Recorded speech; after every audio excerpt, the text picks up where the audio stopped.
dia bisa melihat dengan jelas waktu dia mau ditarik, kedua mata nenek tuh tiba-tiba merah. Nah dia terus kayak gitu, astagfirullahaladzim, menjulur lidahnya tuh. Aku nengok tuh, aku nggak halu. Nah dia itu yang aku tengok, karena ketakutan langsung dihempas lah tangannya si tahan si nenek sama si Vega.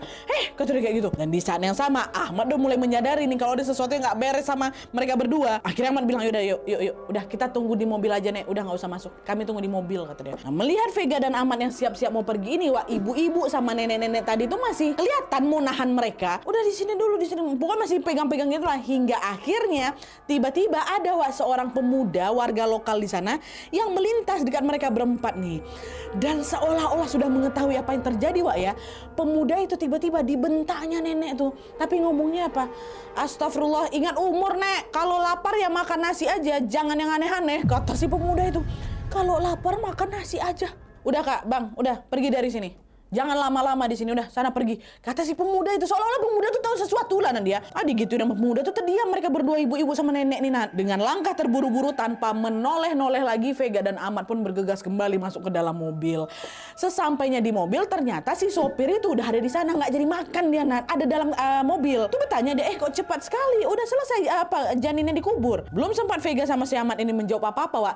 Si sopir tadi tiba-tiba turunlah dari mobil dan dia pergi tuh menuju ke rumah tadi, rumah ibu-ibu tadi. Dan selang beberapa menit kemudian si bapak sopir ini pun balik lagi ke mobil, tapi wajahnya marah. Nampak kali kesalin. Dia masuk kan, dia masuk dalam mobil langsung dibantingnya pintu biar gitu. Kami udah dalam mobil tuh. Dan sepanjang perjalanan tadi si sopir yang awalnya ramah kali banyak bicara, dia diam sepanjang perjalanan tuh. Nah, dia melajukan mobilnya dengan sangat ngebut laju. Kami diam aja dalam mobil tuh. Marah lah orang ini, marah lah, entah mau diapain lah kami gitu kan. Terus sekitar jam 7 malam akhirnya sampailah mereka di rumah sakit kabupaten. Kan dealingnya ngantar sampai sampai namanya kan.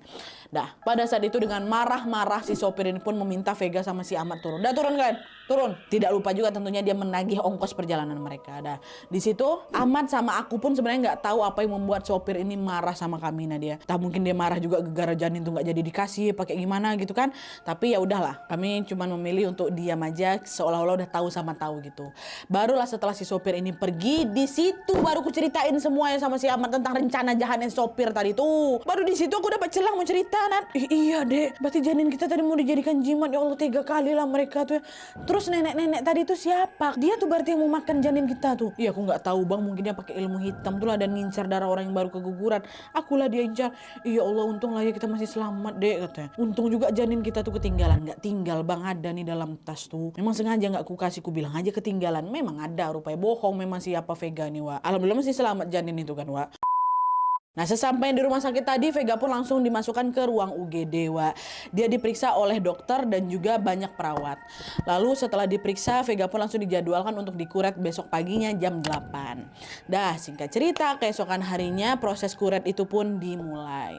Lalu menjelang siang, Vega pun sudah selesai dikuret, Wak. Belum selesai nih ya, belum, masih lihat masih ada beberapa menit. Udah selesai dikuret, tiba-tiba Vega disamperin sama bidan gitu. Pada saat itu bidan itu menatap Vega dengan tatapan kosong dan ekspresi yang datar.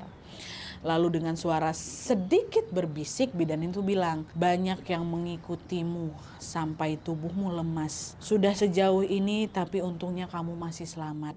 Jangan anggap sepele, ini adalah tanah Kalimantan. Banyak pantangan yang harus kau patuhi. Nah, melihat sikap bidan yang aneh itu, Vega pun bilang, maaf maksudnya Bu Bidan apa ya, kata gitu. Masih dengan tatapan kosong dan suara yang lirih, Wak, bidan itu berkata lagi, kau baru saja keguguran, darahmu sangat segar. Banyak makhluk yang mengincar dan juga mengikutimu. Ada yang mengincar janinmu, ada juga yang mengincar kamu. Bidan ngomong kayak gini nih, Wak. Jadi saya harus gimana nih Bu Bidan? Saya memang mengalami banyak gangguan sebelum saya sampai di sini.